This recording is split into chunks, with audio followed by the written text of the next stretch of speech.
All right. This is CS50, and last time where we left off was here, focusing on data structures. And indeed, one of the last data structures we looked at was that of a hash table, but that was the result of a progression of data structures that we began with this thing here, an array. Recall that an array was actually a data structure that we essentially introduced back in week 2 of CS50, but it was advantageous at the time because it allowed us to do things efficiently, like binary search, and it was very easy to use with its square bracket notation and adding integers or strings or whatever it is.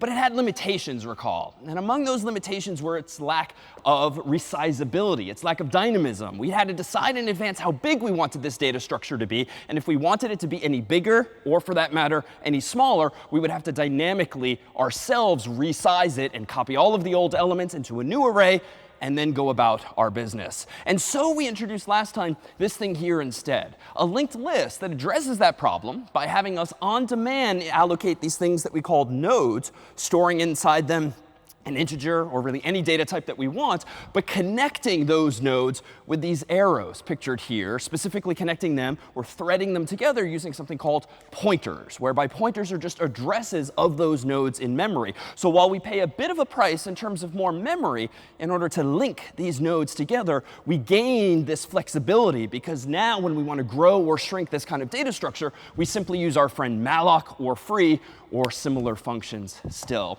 But we then, using linked lists and at a lower level pointers as a new building block, did we begin to solve other problems. We considered the problem of a stack of trays in the cafeteria, and we presented an abstract data type known as a stack. And a stack supports operations like push and pop. But what's interesting about a stack for our purposes, recall, is that we don't need to commit necessarily to implementing it one way or another. Indeed, we can abstract away the underlying implementation details of a stack and implement it using an array if we want, if we find that easier or convenient. Or for that matter, we could implement it using a linked list if we want that additional ability to grow and shrink. And so the data type itself in a stack has these two operations, push and pop.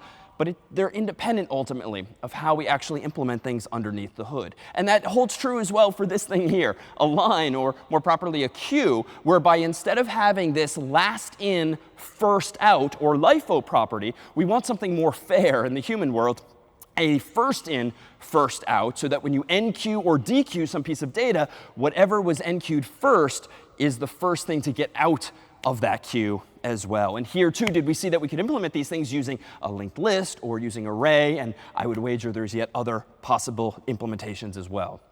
And then we transitioned from these abstract data types to another sort of paradigm for building a data structure in memory. Rather than just linking things together in a unidirectional way, so to speak, with a linked list, we introduced trees. And we introduced things like binary search trees that so long as you keep these data structures pretty well balanced, such that the height of them is logarithmic and is not linear like a linked list, can we achieve the kind of efficiency that we saw back in week 0 when we did binary search on a phone book. But now, thanks to these pointers and thanks to malloc and free, can we grow and shrink the data structure without committing in advance to an actual fixed size array.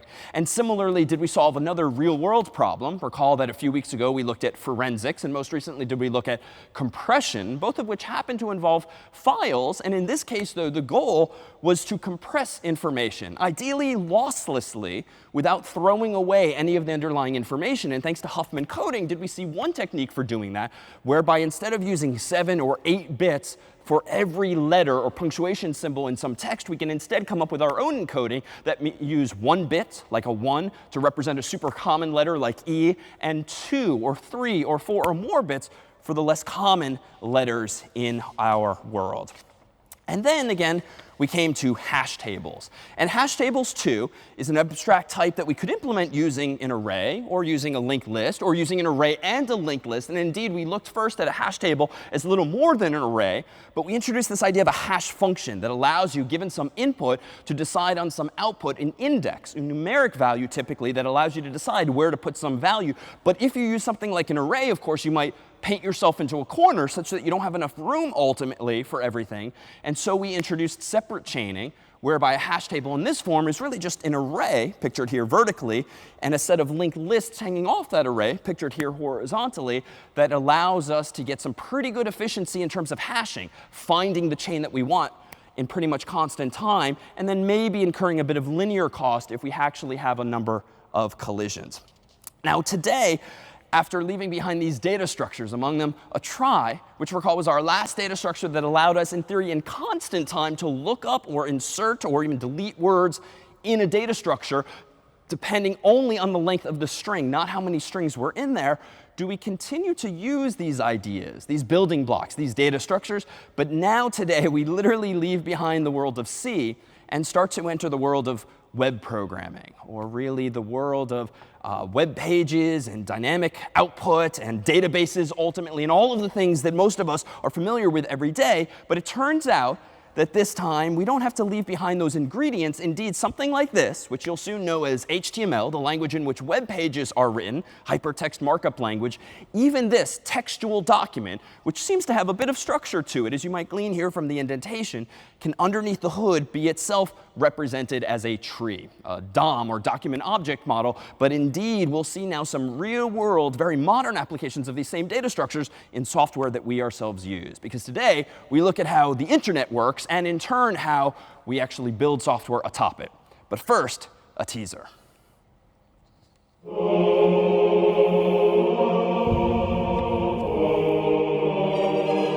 He came with a message, with a protocol all his own.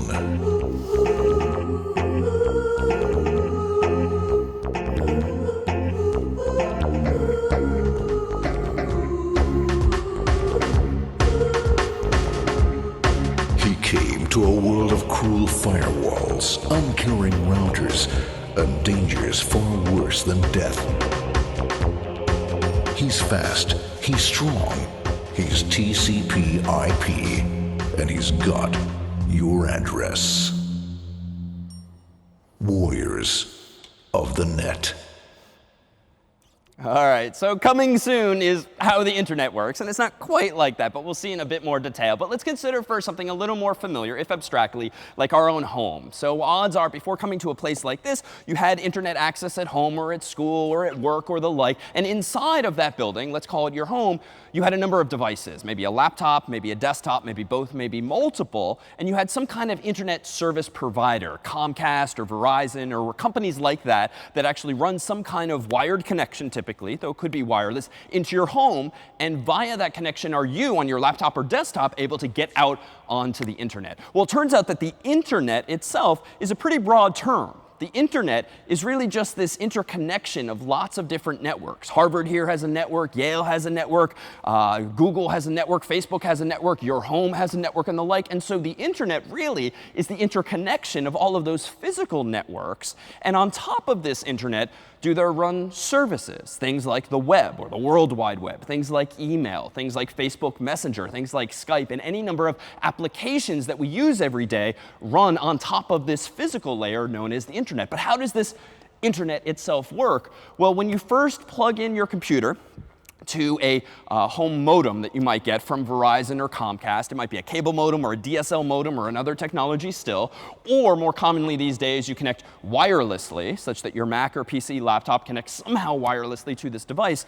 What actually happens? Like the first time you have internet installed on your home, how does your computer know to connect to that device? And how does that device know how to get your laptop's data to and from the rest of the internet? Well, odds are, you know, on your Mac or PC, you at least get to choose the name of your network, whether it's Harvard University or Yale or Linksys or Airport Extreme or whatever it is at home. And then once you're connected to that, it turns out that there's special software running on this device in your home called a router. And actually, it can be called any number of things, but one of its primary functions is to route information and also to assign certain settings to your computer. Indeed, running inside of this so-called router in your home typically is a protocol, a special type of software called DHCP, Dynamic Host Configuration Protocol. And this is just a fancy way of saying that that little device in your home knows how to get you onto the internet. And how does it do that?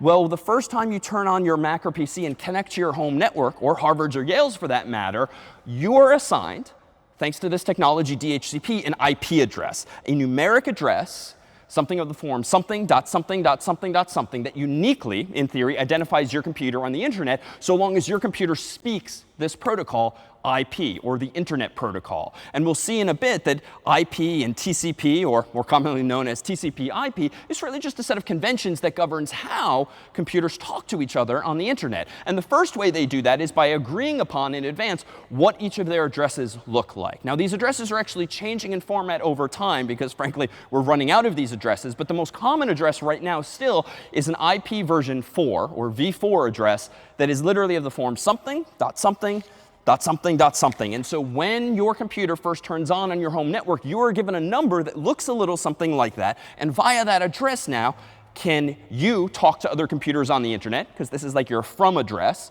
in the physical world. And you can receive responses from computers on the internet because they now know you via this address. So much like the CS building here is at 33 Oxford Street, Cambridge, Massachusetts, or the CS building at Yale is 51 Prospect Street, New Haven, Connecticut.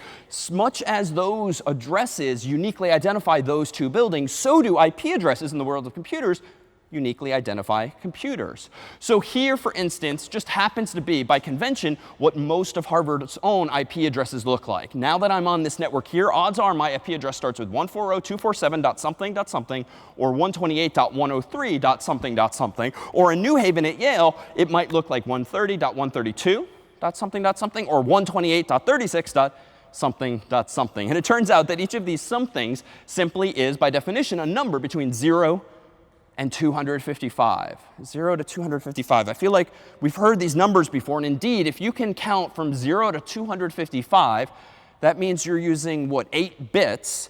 And so each of these numbers is 8 bits plus 8 plus 8 plus 8. So 8, that's 32 bits. And indeed, an IP address typically these days, at least version 4, is a 32-bit value, which means there can be total no more than 4 billion or so computers on the internet. And we're actually starting to bump up against that because everything these days seems to be on the internet, whether it's your phone, laptop, or even some smart device in your home.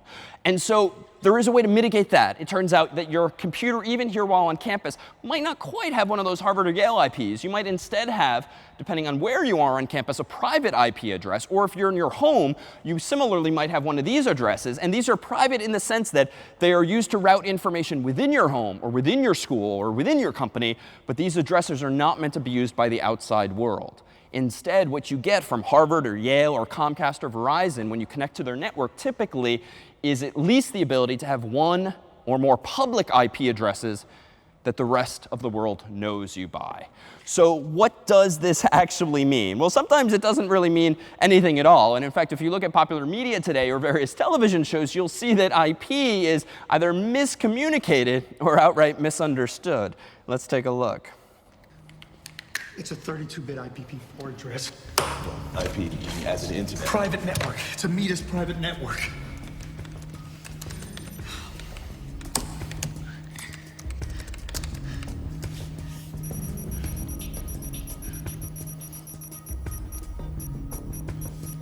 She's so amazing.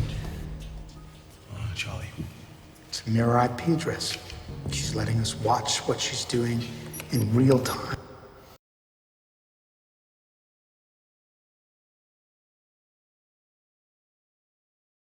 Screen here, you'll see that what's actually being looked at has nothing to do with networking per se. This is actually programming code written in a language called Objective-C, which happens to be used conventionally for Mac applications or more recently iOS applications. And of all the things for them to have pulled out, they use this code, which has to be something related to some kind of drawing program insofar as it's talking about crayons. Moreover, if you actually look at one of the other scenes from this show, this was the IP address in question. This too is not technically accurate. Right? What's wrong with this IP address in this frame here from the show? Yeah, so if the IP addresses can only be from 0 to 255, 275 is definitely too big. Now, in their defense, this is probably a good thing, because now they're not broadcasting some random unsuspecting person's actual IP address. But there, too, there's a technical limitation. But of course, we humans, when we visit websites using Safari or Chrome or IE or Edge or whatever, we rarely, if ever, type in the address of websites or servers by these numeric IP addresses. Rather, we seem to use more user-friendly words like www.google.com or harvard.edu or yale.edu or facebook.com or the like. And thankfully, there exists in the world another system, another technology known as DNS, Domain Name System. And what DNS does is it simply converts numeric IP addresses to more human-friendly host names or fully qualified domain names, which is to say, when I first sit down at my Mac or my PC on my home network or Harvard's or Yale's, and I type in something like www.google.com and hit enter, the way that my computer actually talks to google.com is by way of those numeric IP addresses. But the way my Mac or PC figures out what that IP address is of google.com is it asks the local operating system, Mac OS or Windows. And if Mac OS or Windows doesn't know, my operating system asks Harvard's network or Yale's network or Comcast network, wherever I physically am, because each of those networks has their own DNS server, whose purpose in life is to convert IP addresses to host names and host names to IP addresses. And in the event that Comcast or Yale or Harvard, wherever I am, doesn't know the answer to what is the IP address for www.google.com, there exist root servers in the world, servers that are globally administered that at the end of the day can at least help those DNS servers figure out what the answers are. And indeed, when you buy or when you really rent a domain name, among the things you're doing is informing the world via a set of standards what your server's IP addresses are. And so that's exactly what Google and others have done. But of course, the data, at the end of the day, still has to get from my laptop to Google, and then my search results have to get from Google to me. And how does that happen? I mean, most of Google's servers are probably out in Mountain View, California, or maybe here on the East Coast somewhere if they have multiple servers, or maybe somewhere in the world. And indeed, big companies these days have servers all over the place. So how does my little old laptop know how to request search results from Google, or how to request my news feed from Facebook, or how to do any number of other things on the internet? Well, it does it by way of these things called routers. It turns out that between me and most any other point on the internet, there's one or more routers, special servers that could be this big, any number of sizes these days. They're just computers that typically live in data centers of some sort. And these routers' purpose in life is to quite simply route information. So when my Mac wants to talk to google.com, my Mac constructs what we'll call a packet of information, inside of which is my request. Give me all of your search results for cats, for instance, if that's what I'm searching for. And that packet is handed off to the nearest router. That router happens to be, at this point in the story, at Harvard here. Harvard has its own routers. And Harvard's routers are somehow wired or wirelessly connected to other routers in the world. And those routers, typically no more than 30 routers away, can get my data by routing it to routing it until it eventually reaches its correct destination. In its simplest form, what you can think of these routers as doing is looking at those IP addresses, something, something, something, something, and deciding based on those numbers which direction to go. So maybe if my IP address starts arbitrarily with 1, maybe the packet should go that way to that router. If it starts with 2, it should go that way and be routed to that router, or that way, or that way. It doesn't really matter. This all happens dynamically thanks to software, but routers just use those IP addresses to decide which way to route your information. And we can actually see this. Let me go ahead and into CS50 IDE, and Macs and PCs and other computers have the same software. This will allow me to do a number of things at my command line here. For instance, suppose that I want to check what the IP address is for google.com, because if I want to send Google a letter, like a packet of information requesting a whole bunch of search results about cats, I need to know their IP address. So what I can do at the command line here is run a command that's pretty popular called nslookup, names server lookup. And I can type in something like www.google.com, enter.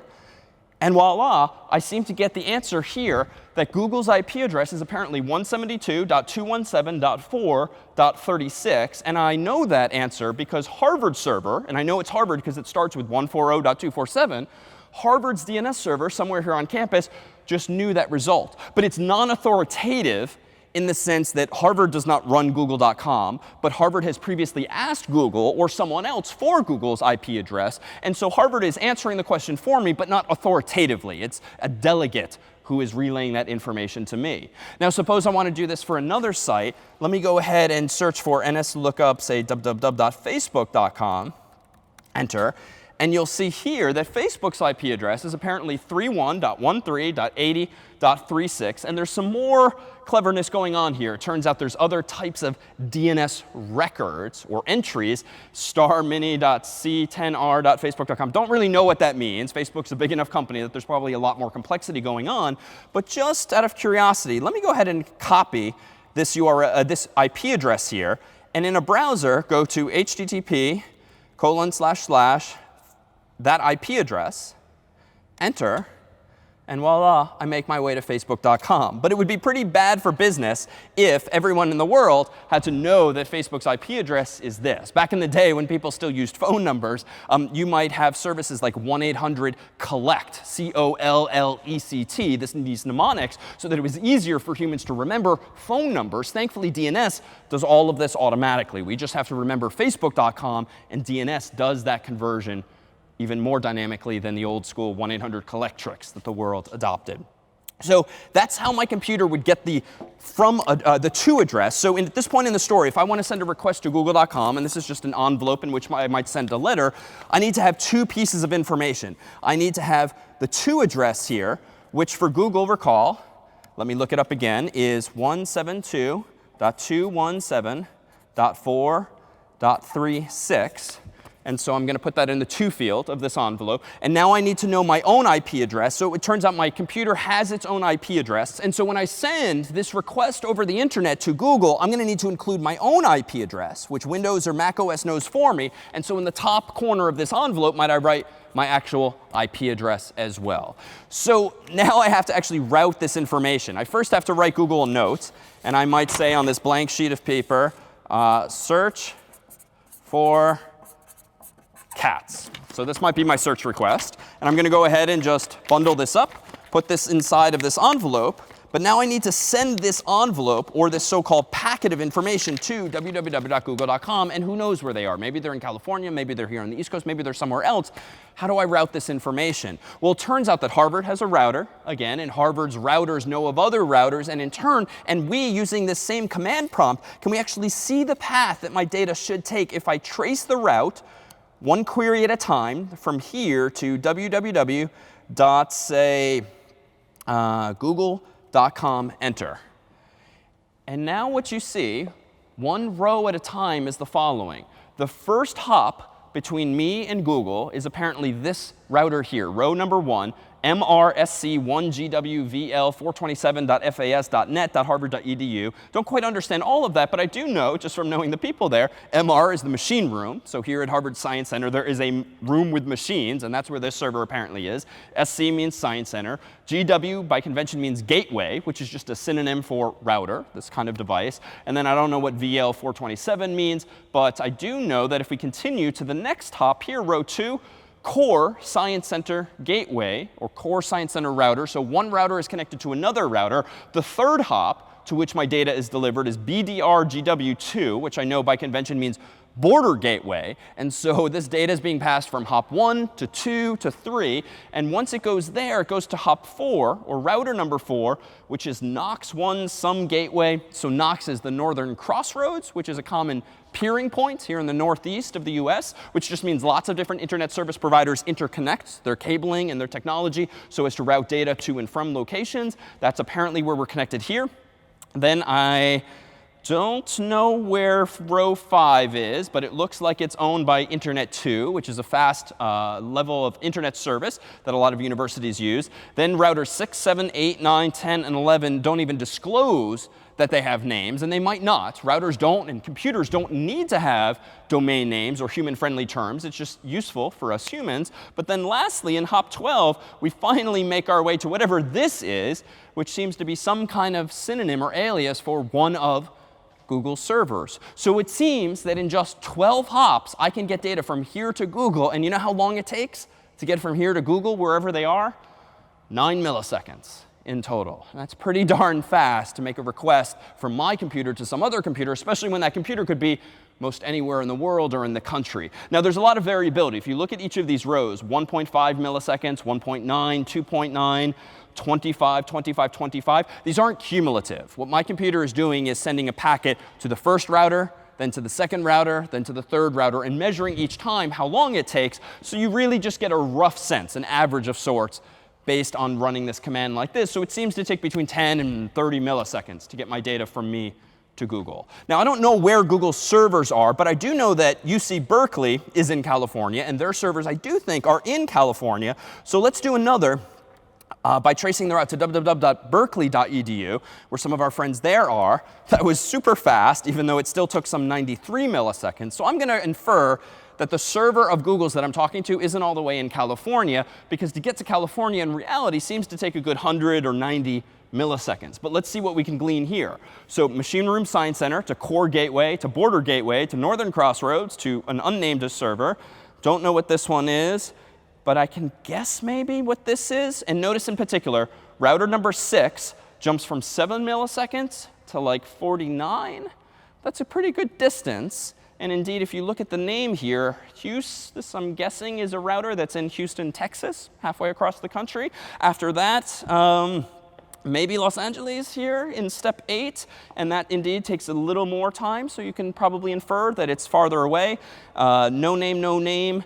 This one here, I'm not really sure, but now we seem to be in Berkeley's campus, and California Web, their server farm production. Indeed, it takes us some 90 seconds in total to get to Berkeley. Well, what about MIT? MIT should be pretty close. Let's do a trace route to mit.edu. And it takes, let's see. All right, so it seems that 2 routers between us and MIT aren't even cooperating, and that's their prerogative, not actually responding to our requests. And so in about 10 milliseconds, we get to MIT's server, which seems to be hosted by a third-party company called Akamai, which is a content delivery network, among other things, which means MIT has outsourced to some third party the physical hosting of their servers, which is not uncommon. But let's do one more. Let's do one like for CNN, but not here in the US, but maybe .co.jp for the Japanese version of CNN's website. Let's go ahead and run this. Initially following the same route, machine room, core gateway, border, and then voila, 189 milliseconds later, we seem to have gotten to Japan. But what can we glean from these numbers? Well, I'm not quite sure where all of these hops are, but what is interesting to me is this one here. Between routers 8 and 9, what do you notice? That's a sizable jump in time. And it's not a fluke. It's not an anomaly, because indeed seems to persist. So if we go farther and farther into this trace, then indeed it's staying at like 170 plus milliseconds. So what do you think is in between routers number 8 and 9? What might be between these? I dare say there's an entire ocean between them. And we can see that thanks to this animation here. There's a whole lot going on between points A and B, including sometimes some pretty big cables and some pretty big oceans. Let's take a look.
All right, there's something about really cool music that just makes lines cool. But indeed, those pictures capture the complexity of all of the wiring that's actually interconnecting all of the continents and countries of the world, that actually explains more technically some of those differences in timings. But at the end of the day, this packet has to get somewhere. And suppose it does make its way over to Google's servers, and Google receives this packet of information, realizes, oh, someone is searching for cats again. What does Google actually do in order to respond to that request? Well, it turns out that Google, too, is going to use a whole bunch of packets. And whereas previously it was their address in the to field and my address in the from field, now they're just going to simply reverse this so that the to field now is to me, the from field is from Google, and inside of this envelope is going to be their various search results. Now, it turns out we found one such search result here. So if Google has decided to send me back this search result, maybe I was feeling lucky and clicked that button, so I just get back one result,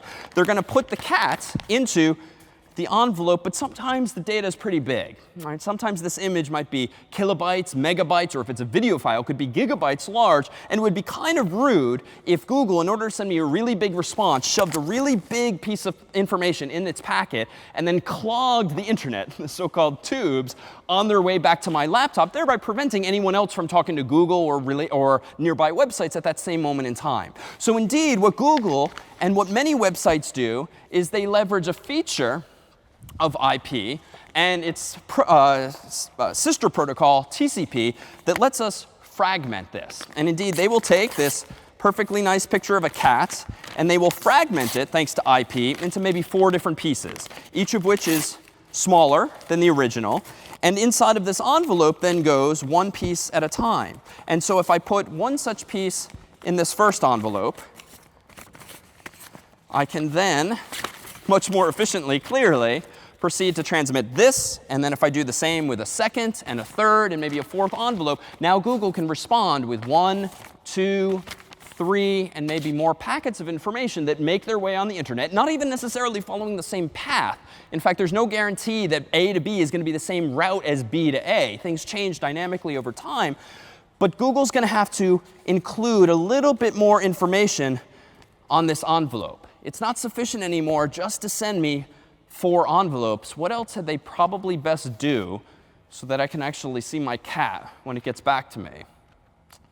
I got to know how many packets they sent me. And I now need to know in what order. So it turns out that what Google's probably going to do is something like this. Write in this envelope the number of the packet and really how many there are. And this is a bit of a white lie. It's actually done a little differently thanks to some other fields that are inside of this envelope. But we can think of it really as 1 of 4, 2 of 4, 3 of 4, 4 of 4. So that if I only get 2 of these envelopes or 3 of these envelopes or 4, I now know definitively, wait a minute, I only got 3/4 of my cat. And moreover, the ones I did get, I know the order in which I can reassemble those packets. Now, I mentioned this other protocol, TCP, that indeed often works in conjunction with IP. And you can think of IP as giving you features like addressing, assigning every computer in the world a unique address, and fragmentation, being able to chop things up. But TCP further allows us to associate sequence numbers with packets that allows me, the receiver, to know, ooh, wait a minute, I'm missing 1 or more packets. So TCP is often said to guarantee delivery. And it is this protocol, so long as your Mac or your PC or your computer supports it, which they all do these days, if it determines, hey, wait a minute, I'm missing this packet, TCP is the protocol, the set of conventions that say, oh, Google, I need this packet again, or these packets again, and they will be retransmitted. Now, you pay a price in terms of performance, because now you might have to wait for the rest of the cat. So there might be a bit of latency in order to get back that response. And that might not always be desirable. And indeed, I can think of some scenarios like if you're watching a baseball game on TV or soccer or football where you're watching a live stream, or maybe it's the Oscars or the Emmys or something live, where you really want to stay in sync with that broadcast, even if sometimes there's network issues or there's buffering. You don't necessarily want it to buffer. You don't necessarily want lost information to be retransmitted. You'd rather just lose a few seconds of the show so that at least you're staying current, especially if you're there with a bunch of other people. And it would be just silly if you gradually over time drift out of date. And so the rest of the world is finished watching the show or the game, and you're still chugging along. So as an alternative to TCP, there's other protocols, one of which is called UDP, that's very often used for live streaming and for video and applications like that, where you really just want the software to forge ahead and rather than wait for some new data to get transmitted. But there's other things we can do with the internet. And indeed, there's lots of things we ourselves do every day. It's not just the web, like in downloading cats from Google, but there's email and there's Skype and Facebook Messenger and any number of other services. So how in the world does a computer, upon receiving a packet of information, know if it is an email or if it is a web page? Or put more concretely, how do I know if I should show the user this cat in his or her email program or in his or her browser, which might be the same? In other words, how do I distinguish between one type of program running on the internet from another? Well, it turns out that TCP also provides a standardization of services. And that is just a fancy way of saying that in addition to saying on this envelope to who it is, and what number it is, and from whom it is, I also need to uniquely identify the type of service whose information is in that packet. And I do this just by writing a number. And I typically write one of these numbers, 80, if that packet is meant to be web information. So HTTP is the string that most of us type most every day, or at least see these days, even though our browsers generally fill it in if we don't explicitly type it. It turns out that the world decided years ago that if you want to send information from yourself to like a web server like Google to request cats, you had better write the number 80 in the to field in addition to Google's IP address. This way, Google knows it's not an email destined for Gmail, knows it's not a message destined for Google Hangouts or the like. Google servers can actually distinguish this as an HTTP request or web request from any number of other services. If you're using encryption, HTTPS, that special number that the world standardized on is 443. You rarely see this, but it's on the envelopes that your Macs or PCs are actually sending to Google servers. Meanwhile, there's other port numbers, so to speak. If you've ever heard of FTP, File Transfer Protocol, this is software that's not recommended anymore because it's completely unencrypted, but it's still unfortunately popular in some applications or with some less expensive web services. 21 is the number that identifies that service. And that just means inside of this packet is information related to transferring files, not a web page per se.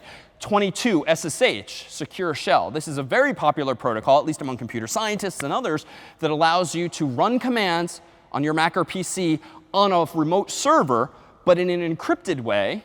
And those kinds of packets contain the number 22. SMTP, Simple Mail Transfer Protocol, is what email generally is for outbound email. So if you send an email, your envelopes have 25 on them. And then lastly, DNS is, again, that service that converts host names to IP addresses and vice versa. So when your Mac or PC asks the world, hey, wait a minute, what is the IP address for www.google.com? That envelope has the number 53 on the outside. And ... there's dozens or even hundreds of these other things for Skype and for Google Hangouts and the like, but these here are just some of the most common. So the envelope at the end of the day has a decent amount of information on it, the to address, the from address, and that to address furthermore has a port number associated with it. And then if it's been fragmented especially, there's got to be some kind of number that identifies the packet itself so that you can detect if something is missing. But there's kind of a side effect, or really a feature, of having this level of detail on each of these envelopes. You've probably heard of a firewall. Maybe not even the real world. In the real world, a firewall is literally a wall that's meant to block fire, typically in like strip malls and offices or stores that are next to each other physically. A firewall is meant to keep a fire that breaks out in one store from traveling into another store, creating even more damage. But in the software world, a firewall is a piece of software that really keeps packets out that you don't want coming in, or keeps packets in that you don't want going out. So a firewall might be used to prevent kids, might be used by parents to prevent kids from accessing Facebook or Google or silly things during the day, for instance, if they want them focusing on other things. It might be used by universities or corporations to block access to certain websites that you simply don't want your students or your staff actually accessing. It might be used to keep corporate data inside so that nothing accidentally leaks out, financial information or emails or the like. You can use a firewall to block outbound access as well. But this invites the question, then, how is a firewall implemented?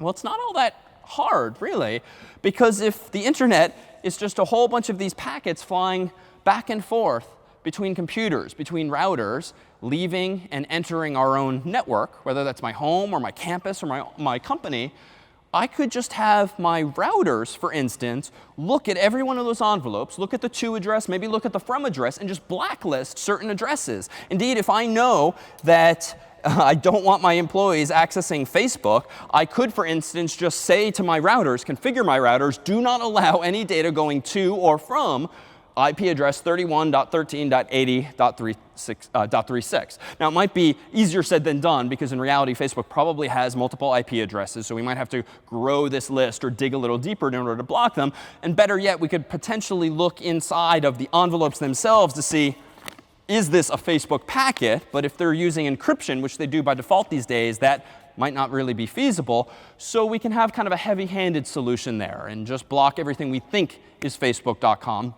But certainly things might leak out potentially over time if things change.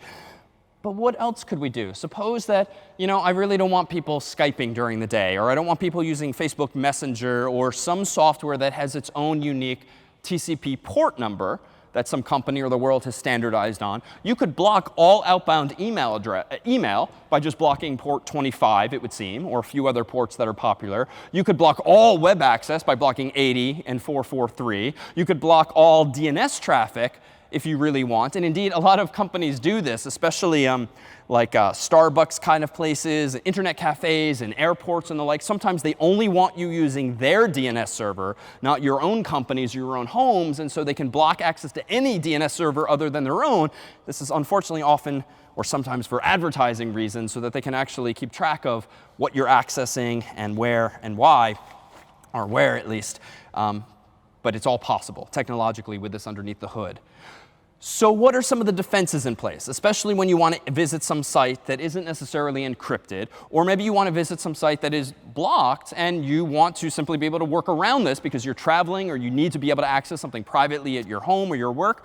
Well, it turns out that there are services called VPNs, or virtual private networks. And Harvard has one at vpn.harvard.edu, and Yale has one as well at access.yale.edu. And this is simply software that you generally download to your phone or your computer that allows you to connect via some protocol and some port to your company or to your home's network, but in an encrypted way. So a VPN gives you an encrypted tunnel, so to speak, so that you are connected to the internet. That's a precondition. You have to get on the internet itself. But then you configure your Mac or PC to route all, in theory, of your internet traffic through the VPN. So even if I'm just visiting Gmail or Facebook or whatever on my Mac, if I'm connected to Harvard's VPN, all of that traffic by design is going through harvard.edu first, and then it's going out to Facebook or Google or wherever it's destined. Similarly, if I'm traveling in a foreign country that happens to block a lot of internet access, if they do allow VPN access, I can, in my hotel room or wherever, connect to Harvard or to Yale, route all of my internet traffic through Harvard or Yale, and then from Yale to Harvard to wherever I'm going on the internet. And the upside of this is that it's entirely encrypted, which means no one at that company or that country, in theory, knows what data is going through the tunnel. But it also potentially costs me a good amount of time.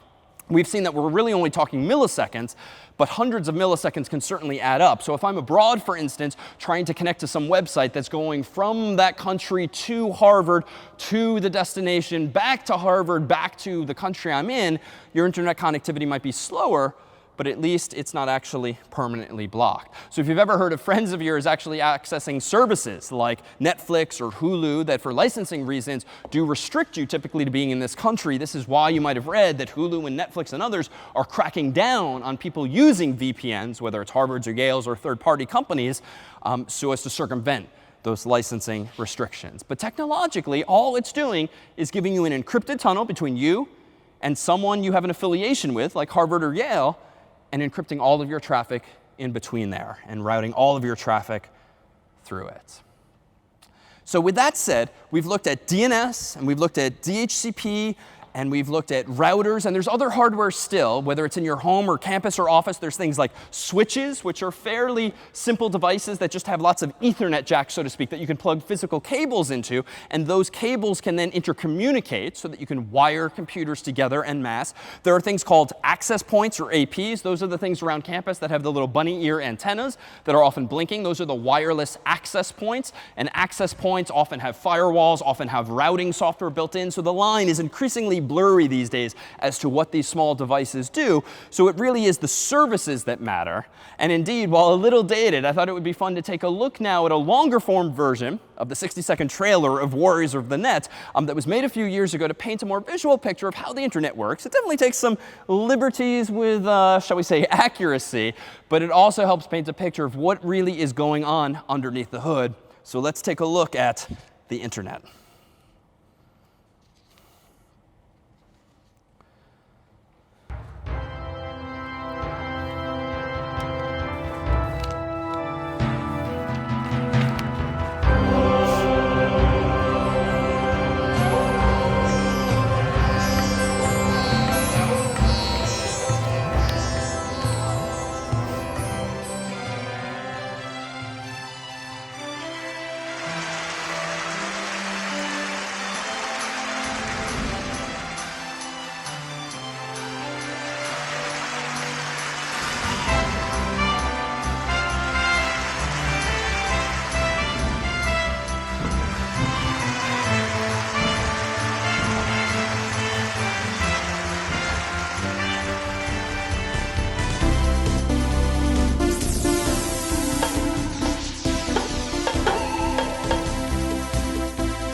For the first time in history, people and machinery are working together, realizing a dream.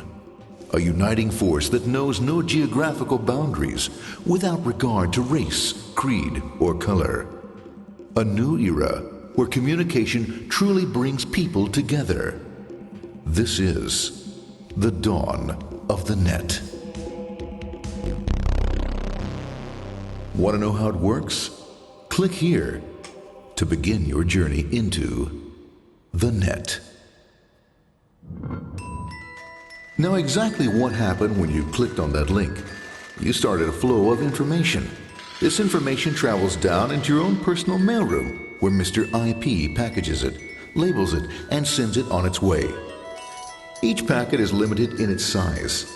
The mailroom must decide how to divide the information and how to package it. Now, the package needs a label containing important information, such as sender's address, receiver's address, and the type of packet it is.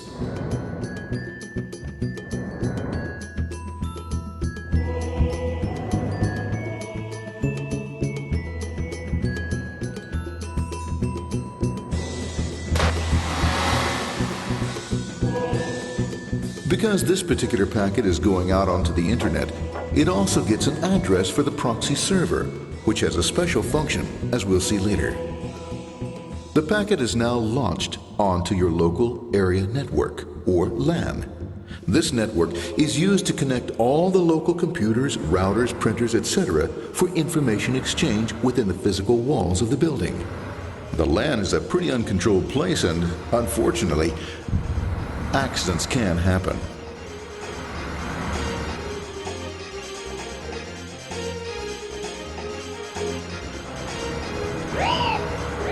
The highway of the LAN is packed with all types of information. These are IP packets, Novell packets, Apple Talk packets. They're going against traffic, as usual. The local router reads the address and, if necessary, lifts the packet onto another network. The router, a symbol of control in a seemingly disorganized world. Whoops, sorry about that. Let's go with this one here, this one here. This one goes here, this one goes here. I don't like this one. Let's go with this one, let's go here. A little bit left, let's go with this one here. Another channel here. Let's put that one here. Let's put that one here. There he is, systematic, uncaring, methodical, conservative, and sometimes not quite up to speed. Sorry. But at least he is exact, for the most part. That one was there, that one was there, that one was there, and this one was there. Well, another one was there, that was there. He's fine. One was there, that was there, he was there, one was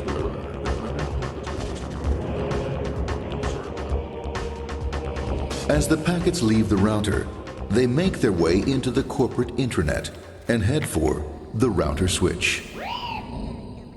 A bit more efficient than the router switch plays fast and loose with IP packets, deftly routing them along their way.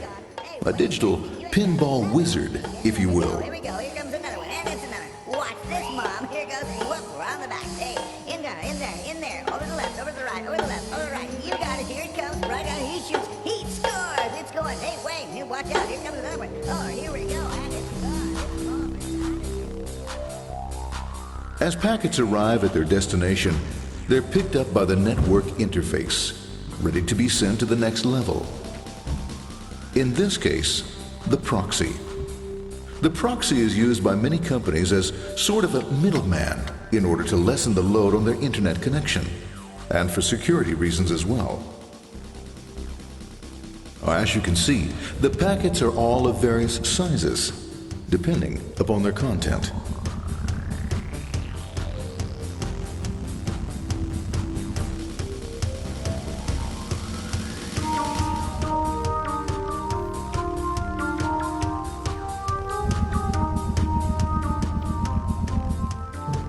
The proxy opens the packet and looks for the web address or URL.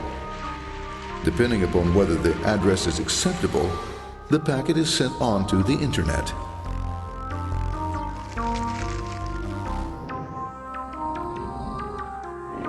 There are, however, some addresses which do not meet with the approval of the proxy, that is to say, corporate or management guidelines. These are summarily dealt with.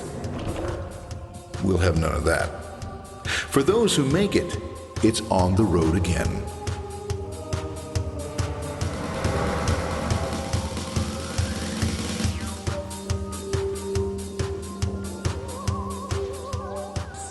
Next up, the firewall. The corporate firewall serves two purposes.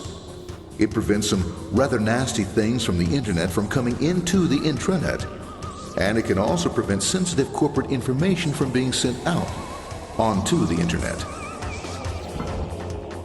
Once through the firewall, a router picks up the packet and places it onto a much narrower road, or bandwidth, as we say. Obviously, the road is not broad enough to take them all. Now you might wonder what happens to all those packets which don't make it along the way. Well, when Mr. IP doesn't receive an acknowledgement that a packet has been received in due time, he simply sends a replacement packet. We are now ready to enter the world of the Internet. A spider web of interconnected networks which span our entire globe. Here, routers and switches establish links between networks. Now, the net is an entirely different environment than you'll find within the protected walls of your LAN. Out here, it's the Wild West. Plenty of space, plenty of opportunities, plenty of things to explore and places to go. Thanks to very little control and regulation, new ideas find fertile soil to push the envelope of their possibilities. But because of this freedom, certain dangers also lurk. You'll never know when you'll meet the dreaded ping of death. A special version of a normal request ping, which some idiot thought up to mess up unsuspecting hosts. The paths our packets take may be via satellite, telephone lines, wireless, or even transoceanic cable.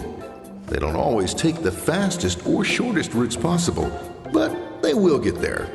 Eventually. Maybe that's why it's sometimes called the worldwide wait. But when everything is working smoothly, you can circumvent the globe 5 times over at the drop of a hat. Literally. And all for the cost of a local call or less. Near the end of our destination, we'll find another firewall. Depending upon your perspective as a data packet, the firewall could be a bastion of security or a dreaded adversary. It all depends on which side you're on and what your intentions are. The firewall is designed to let in only those packets that meet its criteria. This firewall is operating on ports 80 and 25. All attempts to enter through other ports are closed for business.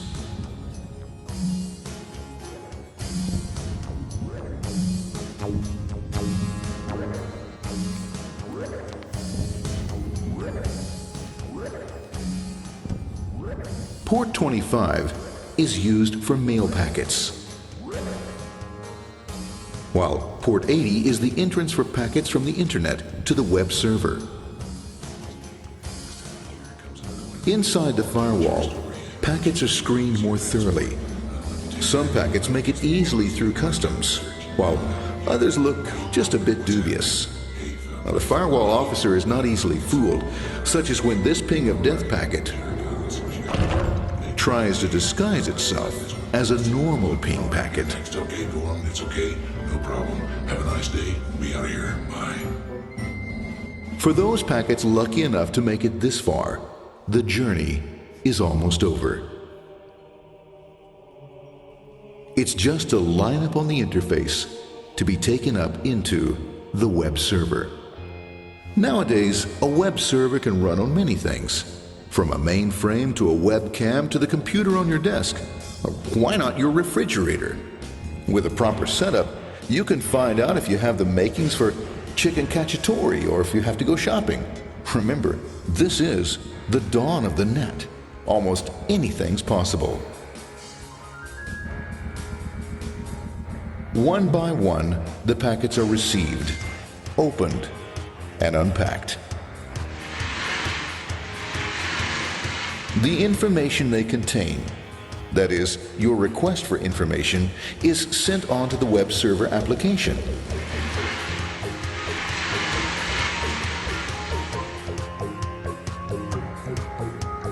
The packet itself is recycled, ready to be used again, and filled with your requested information.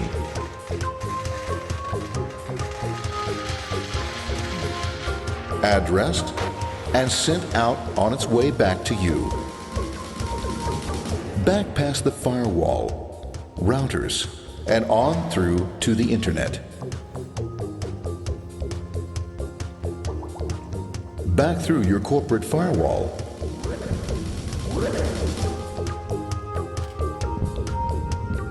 And onto your interface. Ready to supply your web browser with the information you requested. That is, this film.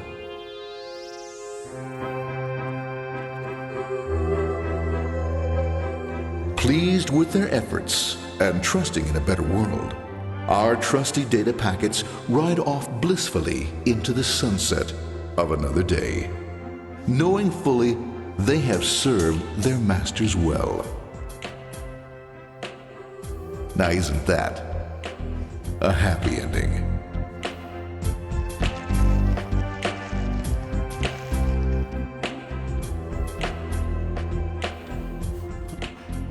All right, so that then is how the internet works. And as has been our tendency over the past few weeks, now that we know how we can get data from point A to point B, we can abstract above that and just take for granted now that we can move data from point A to point B and start moving the actual data. So that invites the question now of what is inside this envelope when I get a response back from Google containing a whole bunch of cats, or when I get back my newsfeed from Facebook or my inbox from Google. Well, inside of these packets quite often is messages that conform to HTTP, the Hypertext Transfer Protocol. So this is just one of those services that we alluded to earlier. Among them also were SSH and DNS and SMTP and yet others. But HTTP is perhaps by far the most common one insofar as we use the web so much these days. So inside of HTTP, there are certain types of messages that conform to certain patterns via which we get information.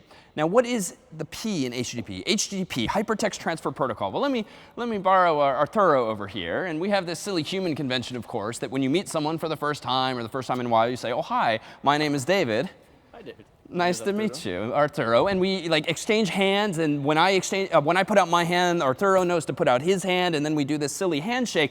Why is that? Well, it's just a protocol. It's a convention. It's a set of conventions that we humans, for better or for worse, have adopted via which we greet each other. Similarly, do computers have protocols via which they communicate, and sets of conventions that govern how you start to communicate and how you finish communicating? So what do those messages actually look like? The simplest of them is quite literally this verb here, get, whereby inside of this envelope, when I'm requesting information of Google for the first time, and indeed I put that message before, search for cats, that actually has a certain message at the top of it, really, that is literally get. There's a little more information, but at the end of the day, it just is get. Specifically, these are the first couple of lines inside of any request that my browser makes of a web server, like in this case, harvard.edu. If I want to get the default homepage of Harvard, I literally, inside of my envelope, write this message: get slash space HTTP slash 1.1, which is the latest version of HTTP that people use. Then below that, I specify the host that I want to talk to, just in case Harvard or Google or whoever has multiple domain names physically running on the same servers, which is possible. So I say host www.harvard.edu. And then maybe there's some other text. But this first line or two is really the most important. And then what comes back from the server, whether it's being sent to Harvard or being sent to Yale, is a response that hopefully says literally, OK, inside of which is the cat, or inside of which is the inbox for Gmail, or inside of which is my news feed from Facebook, all of which typically are in this language here, HTML, hypertext markup language. So whereas HTTP is a protocol, like a sort of handshake agreement that governs that when I want to request information of a server, I should say get and then a few other words, and then the server should respond with OK and a few other words. HTML is the language in which the actual web pages that are coming back from Google or Facebook or Harvard or Yale are actually written in. It's not a programming language like C or Scratch. It's a markup language, as we'll see, that really controls formatting and layout. There aren't ifs and loops and other such constructs instead. But that's what's below the ... when the response comes back from Harvard or Yale or Google, is this language HTML. Now, 200 is a status code, so to speak, that we almost never actually see from a server. But odds are some of you have seen at least one of these status codes before. And perhaps the most obvious or the most familiar is probably this one here, when you've requested some web page and either it doesn't exist anymore, or you have a typo more commonly, or the URL is broken for some reason. Odds are you have literally seen the status code 404 because the server is just showing it to you. But at a lower level, these numbers are actually typically sent in these packets of information back and forth from the server to me. But we'll see before long that you can use status codes like 301 and 302 to induce redirects, so to speak. If you want to send the user from one URL to another, maybe the domain name has changed, you can do that there. For efficiency, a server can say 304 not modified, as in you already asked me for this page. It hasn't modified since you asked me for it. I'm not going to send it to you again, thereby saving a bit of time and bandwidth. Unauthorized or forbidden generally means that you don't have access to the file for some reason. And 500 is actually pretty bad. So we'll probably induce this ourselves before long when we actually write programs that run on a web server. But 500 means there's generally a problem in your code that's supposed to be serving up web content to browsers. So let's actually see these kinds of things too. It turns out that I can pretend to be a browser at my command line here. In fact, I can use a program called Telnet, which is an older program, similar in spirit to something called SSH, which I mentioned earlier, but it's not encrypted. But it allows me to connect to a remote server specifically on a certain port. So I, for instance, can connect to harvard.edu and on port 80 specifically. I could actually, with textual commands, send emails to Harvard in this way, or send chat messages if they support that. But for now, we're focusing only on HTTP, the unencrypted version. And if I go ahead and hit enter, you'll see that I'm connected to www.harvard.edu/cdn.cloudflare.net, which is curious. But it turns out, and we could see this if we poked around with NSLOOKUP again, it turns out that Harvard is also outsourcing its homepage to a third-party CDN, content delivery network called Cloudflare. So Harvard servers really live elsewhere. And now I talked too long, and the connection got automatically closed. So let me go ahead and redo this and just pretend to be a browser by typing get/http/1.1 host www.harvard.edu, and then enter twice. And it flew across the screen. But let me scroll back up to the top. This is, even though it might look cryptic to you at the moment if you've never made web pages before, this is this language called HTML. And it's quite a lot of HTML. So let me keep scrolling up and up and up and up until hopefully, if we go up high enough, well, I've exceeded my buffer, so I'm going to have to do this differently. I'm going to go ahead and you might recall from a past problem, you can actually redirect the output to a file. So I'm going to go ahead and save this in a file called output.txt, get/http/1.1 host www.harvard.edu, enter. And now I'm going to go ahead and open this file, which is here. And you can see that what just happened was this. The server responded with 200 OK, which is great. And then the date of the server in Greenwich Mean Time. And then a bunch of information. Cookies, will come back to these before long, but those will be germane to when we actually write our own software for the web. Drupal, seems that Harvard's website is using Drupal, a popular content management software for websites. And then there's some other stuff about caching and when the site expires and so forth. This is a little strange. Harvard's website apparently expired in 1978, but more on that another time. And so there's some interesting HTTP headers besides things like the host field that we sent and the get and the OK that I mentioned earlier as well. Now, telnet is not a very user-friendly way to do this. I'm going to actually redo this with a different command, curl, whereby I can do curl-I, and I'm going to then do the full URL, www.harvard.edu, enter. And now what's nice with curl is that I don't actually see the HTML. I only see, in this case, the HTTP headers, which are still quite a few, but we can now at least see them a little more readily. In fact, let me go ahead and do the same now for yale.edu and see if we can glean any differences in their servers. There we go here. So the headers that are coming back for Yale are these that I've highlighted. And it looks, too, that there's some interesting stuff going on. It seems that Yale also uses Drupal. So it seems that both the universities are doing something rather familiar. But most of this information is not all that useful. But it is useful if maybe we do this. What if we visit, for instance, why don't we go to HTTP? How about, why don't we go to reference.cs50.net, which you might use as alternative to man pages. And this is a little curious. It moved permanently. This is not 200 OK. Moved permanently. Where did it go? Well, wait a minute. Let me go ahead and highlight that URL. And let me go ahead in another tab and just go there. OK, it's there. So where did it move to? And in fact, if I look at the domain again, it is indeed there. But notice this. Almost all of CS50's websites actually run not over HTTP per se, but HTTPS, where the S means secure, whereby all of our websites, for the most part, are encrypted. But that's not what I typed. I just went to http://reference.cs50.net. And yet when I do that with this command line interface, which mimics the behavior of a browser, if I visit HTTP, I'm told by CS50 server, moved permanently, status code 301. But notice this one other header that's kind of interesting, location. This location header, and a header, to be clear, is just a word, a colon, and then a value. This header specifies where we move to.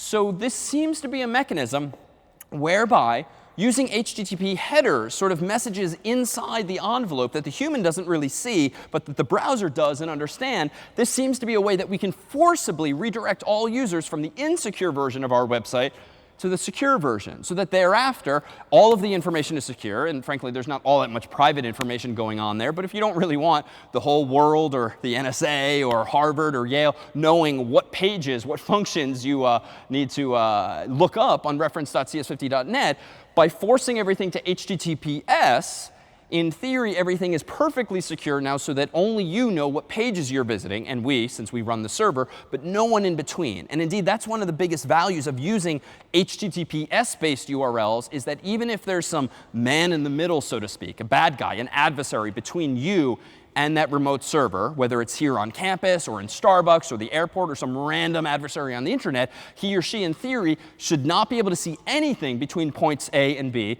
if you are, as before, using a VPN between those points, or 2, using a protocol like HTTPS that by design is encrypting information. And suffice it to say, the encryption is far fancier than Caesar or Vigenère, but it is indeed similar in spirit, where those zeros and ones going back and forth are scrambled in some way that only you and the point B server can actually decode them or decrypt them. So let's visit an actual website now, Google. But before we do that, let's turn off some of their more modern features by going to Setting, going to Search Settings, and turn off so-called instant results. Because for our purposes today, instant results use a technology or a language called JavaScript, which we'll get to in a few weeks' time. But for now, it's just going to be a distraction from the underlying HTTP features. So I'm going to go ahead and indeed never show instant results, so that now when I search for something like cats on google.com and hit Enter, I'm going to find myself at a fairly long URL. Indeed, this URL here, and I have no idea what most of this URL means, not knowing how Google works underneath the hood, but I'm looking for some familiar patterns. And indeed, if I pretty much, a little ignorantly, but hopefully cleverly, just delete anything I don't understand, I'm going to deliberately leave myself with just the essence of this URL. So notice I didn't type this URL. I ended up at this URL after I typed in cats to that search box and hit enter. Now I found myself at a really long URL, and then I just started deleting things I didn't understand to distill this URL into quite simply this: https www.google.com/search, because I am indeed searching, *q equals cats. Well, it turns out that much like in the world of C, you have functions from CS50 like getString and getInt, or if you implement them yourself, scanf or other such functions, whereby you can get user input. It's less obvious at first glance how you can how a web server can get input from a user, right? Because there is no, well, rather, you can see the search box that I typed into, but until I hit enter, the server doesn't see that information necessarily. And that's a bit of a white lie, because nowadays, thanks to JavaScript and thanks to autocomplete, Google is actually seeing every keystroke you type. But in theory, when I hit enter, only when I hit enter do they see the full word cats. And how do they get access to it, not having physical access to my keyboard? They see it in the URL here. And so indeed, HTTP, beyond supporting status codes and the sort of digital equivalent of my handshake with Arturo, also supports inputs, specifically input parameters that in this case is arbitrarily but reasonably called q, because back in the day, Google decided that the default input to its search page would be q for query. And indeed, if I hit enter now, the results seem no different. So for whatever reason, Google uses by default a lot more parameters, all of which I deleted, but the only necessary one is cats. And notice, even without changing the page, I can go up in here and change my cats to dogs and hit enter. And now notice I've searched for dogs just as though I had typed this myself. But indeed, the only thing I've been changing up here is the keyword. And if I search for mice now, I'm changing the search results. So it seems that the essence of an HTTP request boils down to what is sent here. So let's try this as well. Let me go ahead and copy that URL. And just for good measure, I can go ahead and do something like curl and then paste this URL. And let me go ahead and quote it, just because it has a question mark that could break things, and hit enter. It's pretty overwhelming here, but this is all of the HTML that's coming back from google.com. So when I see these search results in google.com, this web page is written in this language called HTML. And HTML, as we'll see, is a little overwhelming perhaps at first glance, but follows some very simple patterns. And we can see them better in browsers like Chrome as follows. If you control-click or right-click on your web page, most any web page if using Chrome, you can choose Inspect. And there's keyboard shortcuts and other menu options via which you can access this. And notice I'm on the Elements tab here that just popped up. And notice now, again, a little overwhelming, but what's nice about Chrome, and Edge can do this, and Firefox, and Safari, and others, it can pretty print your HTML. Sort of like Style 50 can sort of see through any messiness. Similarly, can the browser kind of look at the mess that just came across the wire from Google and format it as follows. And indeed, it looks like this language, HTML, follows a certain pattern. There's always this at the top, open bracket, exclamation point, doc type, HTML, close bracket. Then there's open bracket HTML in lowercase, then some other words and quotes and equal signs perhaps, then a head, then a body, maybe some divs for divisions of the page. And even though this is quite a lot, let's look at a simpler one just for kicks real fast. Let's go to like harvard.edu and hit enter. And indeed, well, actually, it looks just about as complicated. Here's the HTML that composes harvard.edu. So let's try to distill this into its essence. I showed a web page earlier. Let's go back to that to point out, to be clear, these were called query strings. Let's come back to HTML. So HTML is up to version 5 these days, and this governs what syntax you should use when writing HTML. And here, per the earlier slide, is perhaps the simplest web page we can make. So the key components, and there's others we can add and others we will soon add, boil down to this. This first line is the so-called document type declaration. This is just a fancy way of saying you have to type this line first in your file in order to tell the browser that's reading this file, top to bottom, left to right, this web page is written in version 5 of HTML. Previous versions either didn't have this or had longer versions of this. This is just a globally understood symbol that means version 5. Then below that is your actual HTML tags. So web pages are composed of HTML tags, or more properly, elements. And most elements have an open tag and a close tag, a start tag and an end tag that are identical except for typically this slash. So indeed, notice the symmetry. This tag here, insofar as it's what we'll call an open tag or a start tag, means, hey, browser, here comes a web page written in HTML. Hey, browser, here comes the head of the web page. Hey, browser, here comes the title of the web page. And there's no technical reason I wrote this all on one line instead of putting hello world on its own line and this other tag on its own line. It just felt short enough to just write in one line, so I went with it. But notice that title is opened here. Then there's literally some hard-coded text, hello world. And then there's the opposite, so to speak, of the tag. It's the same word for the tag, but this / inside of the tag, which closes or ends the tag and sort of ends the whole title element. Meanwhile, that's it for the head, at least in this example. So hey, browser, that's it for the head. Oh, hey, browser, here comes the body. Hey, browser, here's some actual text. Hey, browser, that's it for the body. Hey, browser, that's it for the web page. So I've also, by convention and for stylistic purposes, like in C, indented things to be very pretty printed, very readable to humans. But the browser certainly doesn't care. And indeed, we saw when we looked at the mess that is Google's website, it's just a big mess of tags and markup, so to speak.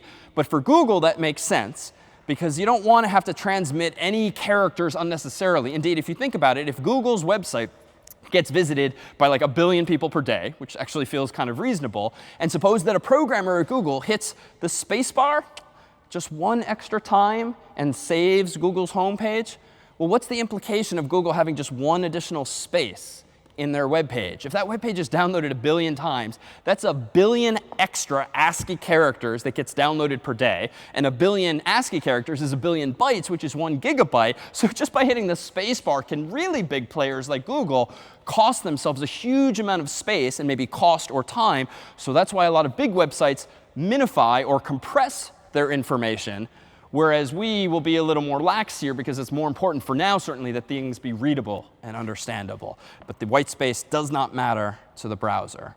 So let's actually do something with this, keeping in mind the following. Just as this indentation kind of implies, this really, if you think about it, is a tree structure. There's some document on the screen, which I will literally call document, because that's what browsers do. The top element of which, I'll draw with a rectangle to distinguish it from like the document itself, is the HTML element that starts here and ends here. And insofar as it starts here and ends here, everything that's inside of it you can think of as children in a family tree. And the first child is head. The second child is body, left and right respectively. The head tag, meanwhile, has a title child. And so that's why we see title here. And then I'll draw it with an ellipse, just different shape because it's raw text. It's not an actual tag. And similarly, does body have some raw text below it? So this is just a tree. It's not a binary tree, although it might be by coincidence here because there aren't many children. But it's some kind of tree structure, each of whose nodes has 0 or more children. And indeed, underneath the hood, what is IE, what is Edge, or Firefox, or Chrome, or Safari actually doing when it downloads a web page like this? Some programmer or programmers have, after taking classes like CS50 and knowing what these data structures are, implemented in code a tree that represents that web page. And indeed, once in a few weeks we get to JavaScript using yet another language, will you be able to manipulate that tree in real time to change the contents of a web page and what a user is seeing. Indeed, if you kind of fast forward in your mind, suppose that you do use something like Facebook and Messenger built into it for sending messages to people, or Gmail, where you suddenly get new rows of emails in your web page. What's really happening? Every time you get a message in Facebook, it's just as though this tree is getting modified with like another child somewhere in here. Every time you get a new email in Gmail, it's like another node is appearing in this tree. So there really is this equivalence to this markup language, HTML, and the tree structures that we've just come from in recent weeks. So let's actually now do something with this. I'm going to go over to CS50 IDE, and I'm going to go ahead and make, if you will, the simplest of web pages as follows. I'm going to go ahead and create a new file, a text file, and I'm going to call it hello.html. And I'm going to go ahead and populate this with exactly what we saw a moment ago. Doc type HTML, open bracket HTML. And notice that CS50 IDE is trying to be helpful here. And when it notices you typing something familiar, it's going to try to finish your thought for you. So indeed it did. I'm going to go ahead and open now the head of the page. It's going to complete that thought. I'm going to open the title of the page, Hello World. And now I'm going to move my cursor down here physically to do body, close bracket, hello, comma, world, save. So I have written code. It's source code, but it's code written in HTML, hypertext markup language. And indeed, you see no loops or conditions or functions. There's no logic. This is just markup. Do this, stop doing this. Do this, stop doing this. It's fairly mundane, but it's going to allow us to actually visit this file in a browser. Indeed, let me go into a browser now and visit this page, hello.html. Incredibly underwhelming. Indeed, this is a huge screen, and all I've created is a web page that says hello world up here. And if I scrolled up, I could actually see the tab whose title is also hello world. But that's my first web page. And if I now apply a lesson learned, if I go ahead and right-click or control-click Chrome's backdrop and choose inspect, now you'll notice finally, here's a simple web page and not all the messiness that was Harvard's or Google's. You can actually see your HTML. You can't permanently change the files here because you need to do that in CS50 IDE and change the files. And so here's where there's a potential point of confusion. CS50 IDE is, of course, a cloud-based service, and it's where I'm writing and saving my files. And it just so happens that built into CS50 IDE is its own web server just for serving students work. So when I visit this web page here in another tab, I'm visiting not CS50 IDE per se, but the web server running on a certain port on CS50 IDE so I can serve up these web pages. So let's go ahead and do something a little more interesting than that. Let me go ahead now and create another file. Say as follows. Let me go ahead and copy this just for good measure so I don't have to recreate the whole thing. And let me go ahead and create a new file called image.html. Paste this in here. And instead of hello world, I'm just going to write, say, image up here. And how do I embed an image? Well, it turns out that there is literally an image tag, img, to be succinct. Indeed, you might want to write out this. But nope, back in the day, people decided that img is sufficient. I'm going to go ahead and give it a source. What should the source of this be? Well, let me just do a quick search for like a grumpy cat. And there's a good one. So I'm going to go ahead and control-click or right-click for our purposes now, just the image address here. And we'll assume this is my image, and I'm just grabbing the address here for the moment. And I'm going to paste it in here. And that there is the URL of a JPEG that is of a grumpy cat. Now, with an image, there isn't really the same concept of like starting an image and stopping an image like there is start the title, stop the body, stop the body.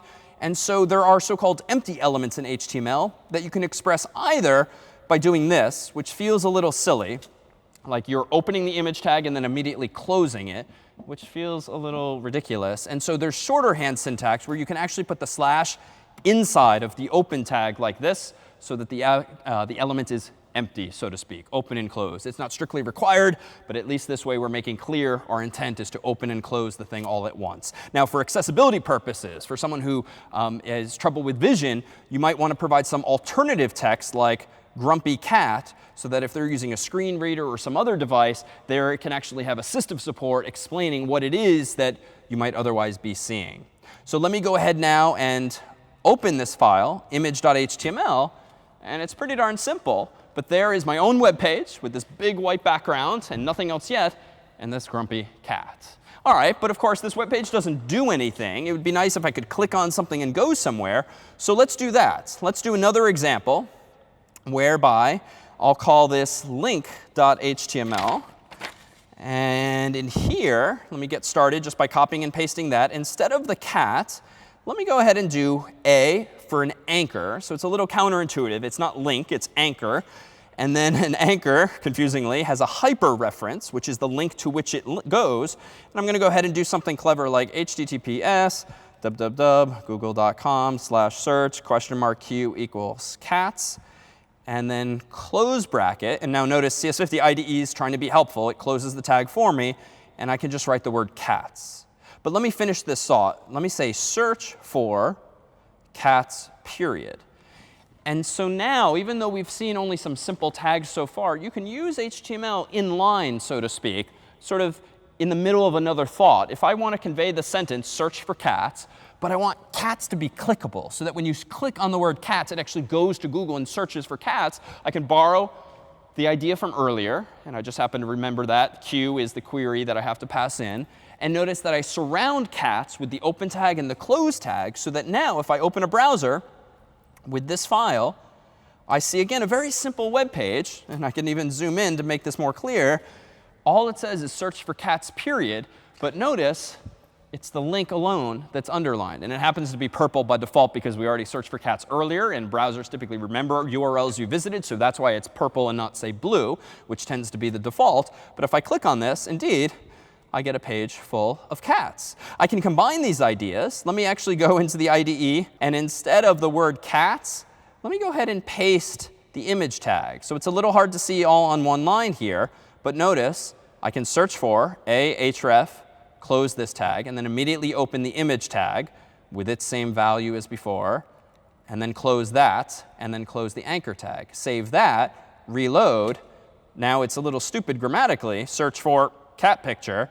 But notice if I hover over the cat, my cursor becomes a little pointer. And indeed, if I look in Chrome's bottom left corner, I'll see that if I click, it's going to lead me to a URL. And indeed, if I click on the cat, anywhere on the cat, now I've made a hyperlink. So now the World Wide Web, so to speak, is getting more interesting. It's getting pretty ugly, but at least it's getting more interesting. So what are these things? They're not tags per se. These are what we'll call attributes. So indeed, it seems that, based on these simple examples alone, that certain tags, like image, can have their behavior modified with these attributes. And the format for those is a keyword, like alt for alternative, equals, and then quote unquote some value, and source, src, which is by design. You can't write out source, S-O-U-R-C-E.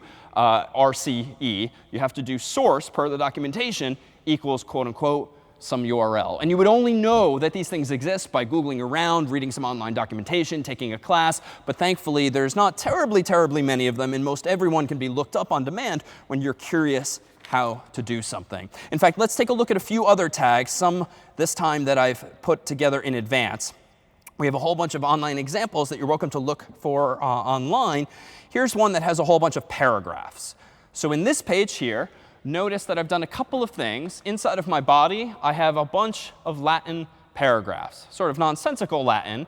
But I've wrapped each of them in an open p tag and a close p tag, simply because I want these to be 3 separate blocks of text. And let me go ahead into my browser now and open this file in today's directory as paragraphs.html, and that's it. It's a little more interesting now that it fills the screen, but indeed there are distinct paragraphs. There's one other tag that I proactively included here, which is a little cryptic at first glance, but this is a meta tag that has to go in the head of the web page. And here, too, you would know this from some online reference. And it's cryptic only insofar as there's a lot of words here. But the effect of this, essentially, is that if this same web page is viewed not on my browser, but on my phone, which might otherwise be like pretty small to look at, and I'd have to squint to see the text, this tag is one technique for actually telling the web page to sort of resize itself and the text for whatever the device width is. So without this tag, these 3 paragraphs, you might have to squint to actually read them pretty well on an Android phone or an iPhone. With that tag, the font size will sort of grow to take into account the fact that this is a smaller device, and everything should not just be squeezed in on there. But otherwise, syntactically, everything else there is the same. Let's look at another example. If I go into headings.html, this one doesn't do all that much, but it seems to demonstrate tags called h1 through h6, literally saying 1, 2, 3, 4, 5, 6. And by convention, though this differs ever so slightly by browsers, h1 is big, bold text. h2 is not quite as big, but still bold text. h3 is not quite as big. h4 not quite as big. Headings that you might see in a research paper or in a chapters and sections or subsections of a book. It's a way of adding sort of semantic headings to a web page that, in our case, might look ultimately like this. from bigger to smaller. And so these might just be the section headings in some book or some kind of reference like that. What about lists, which are pretty common? Well, if we go into list.html, it's pretty common on the web or in various applications to have bulleted lists or ordered lists. This is an unordered list of bullets, foo, bar, and baz, which are just silly variable names in computer science. And if we wanted to see what this one is, if I go into list.html, you'll see quite simply that we just have a little more nesting. Body, UL, and LI. So UL is unordered list. LI is list item.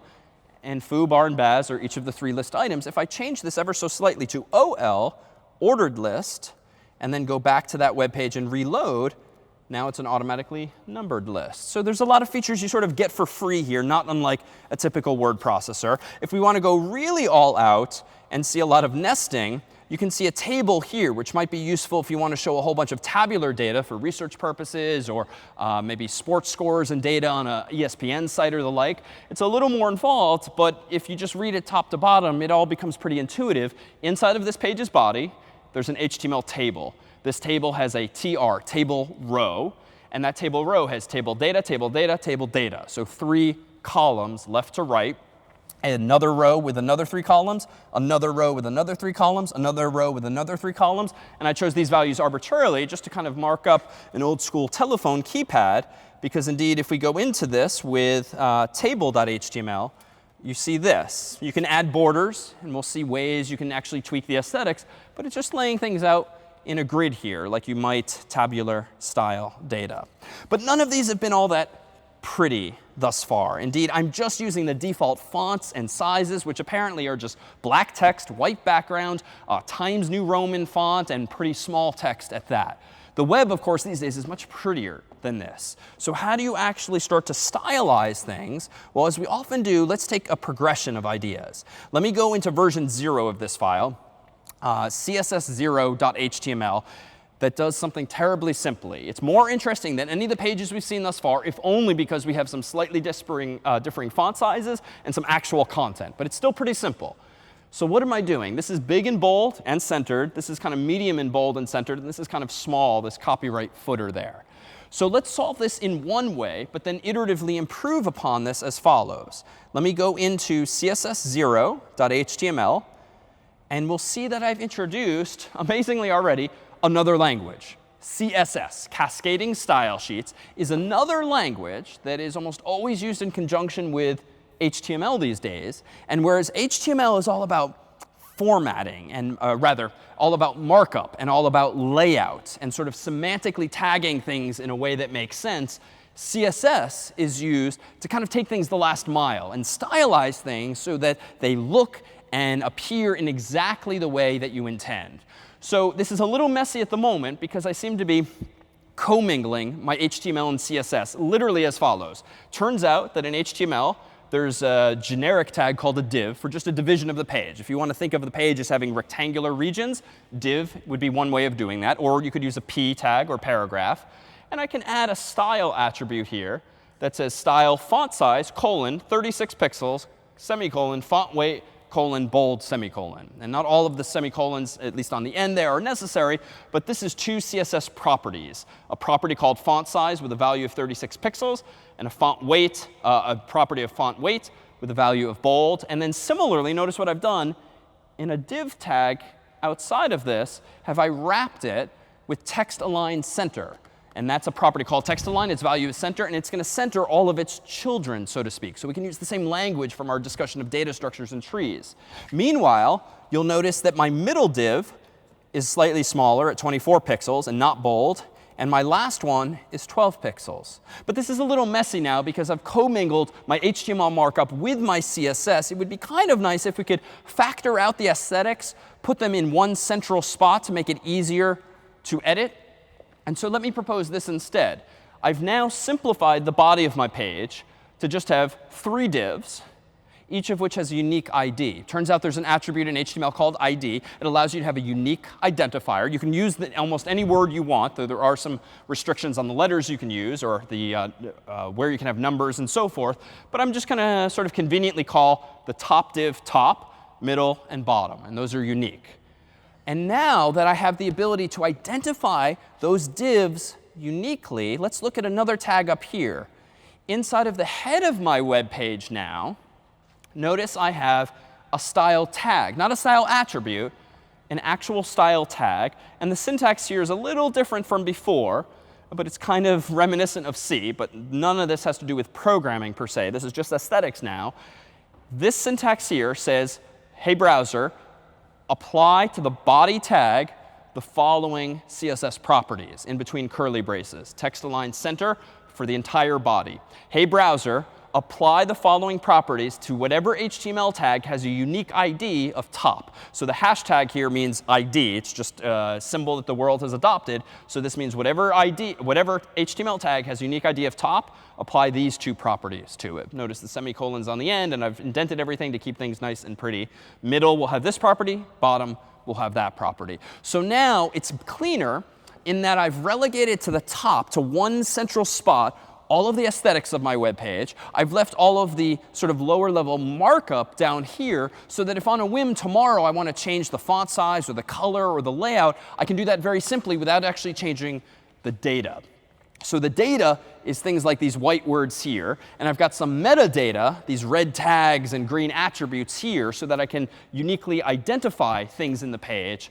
But the aesthetics are now fundamentally separated. But it's still a little messy, because they're still in the same file. So let me open a third version of this, css2.html, which makes the file even smaller. What do I seem to have done here? So in this case, I seem to have similarly given IDs to these three divs. But I've introduced into the head of the page not a style tag, but a link tag, confusingly named, because it's not an anchor tag. It's link with an href, so even more confusing. But all this means is, hey, browser, grab the contents of this file, css2.css. The relationship to which the relation to this file is that of style sheet. So it's stylization. And then apply it to this web page. What is in css2.css? It's just those same tags as before, but in their own file. So what's the purpose of this? At the end of the day, the result in each of these three cases is an identical web page. All three of these things look exactly like this. So they're no prettier.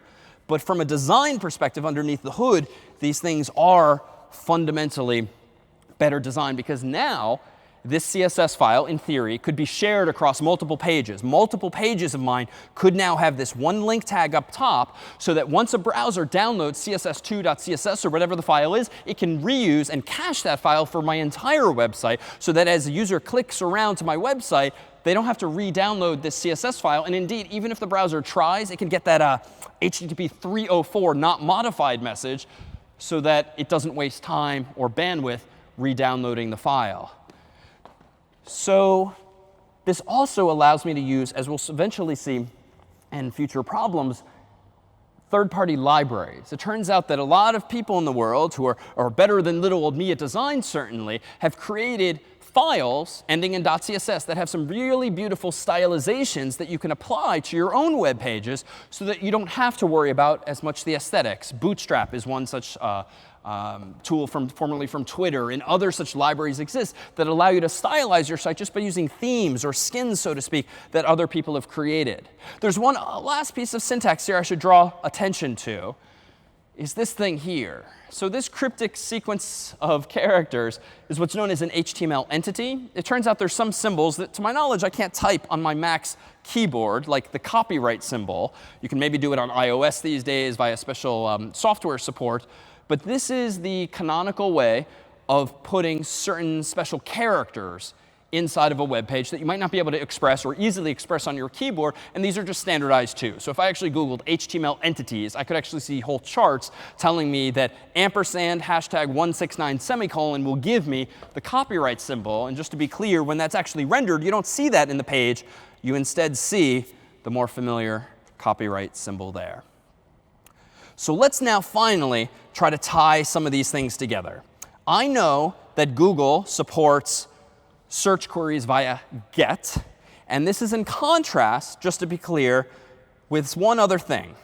That is POST. it would be a little worrisome if every time you logged into Facebook or Google or any website, or anytime you bought something on Amazon or any website, if like your credit card and your password and all your sort of semi-private information appeared in the URL, just like these Google search queries.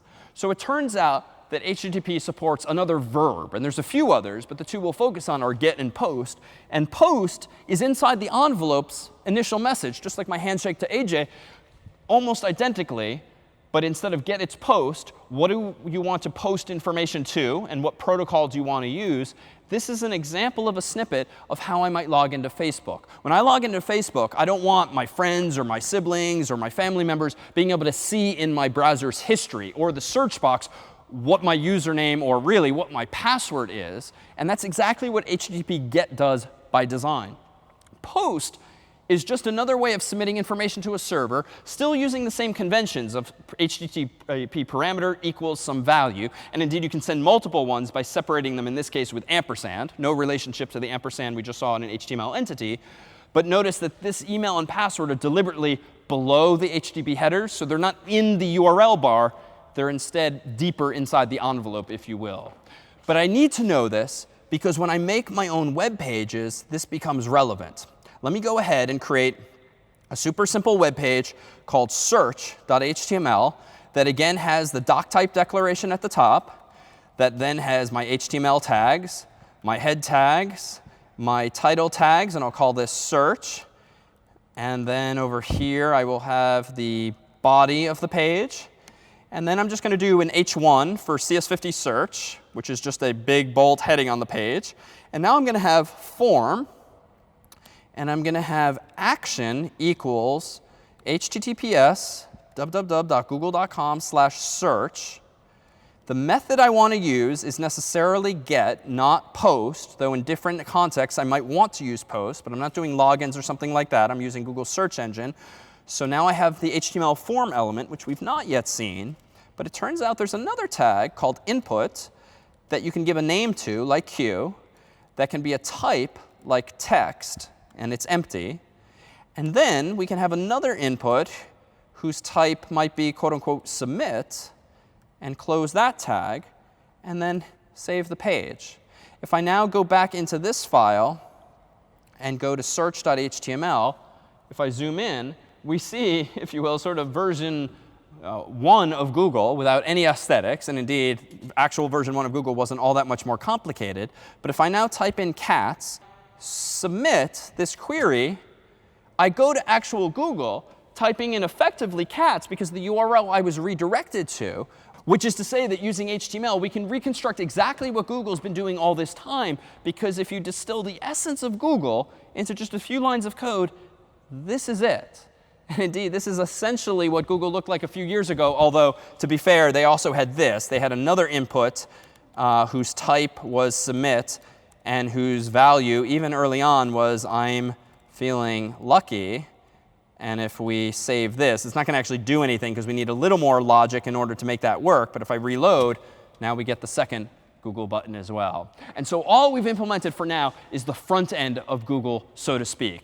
We have completely punted to Google's back end, their own databases, their own software, the actual searching of things, because we don't really have a language yet, a way of expressing searches ourselves. Indeed, we could, using C and using HTML and using CSS, start to build our own web server. And we could actually write code in C that receives something like Q equals cats, parse the cats, like read it, extract it from that string, and then figure out in our own database, where can I find some cats? But it's going to be incredibly, incredibly tedious to do that in C. In fact, if you think back to the problems Vigenère and Caesar and the like, even just manipulating strings in C is really non-trivial and gets quickly tedious.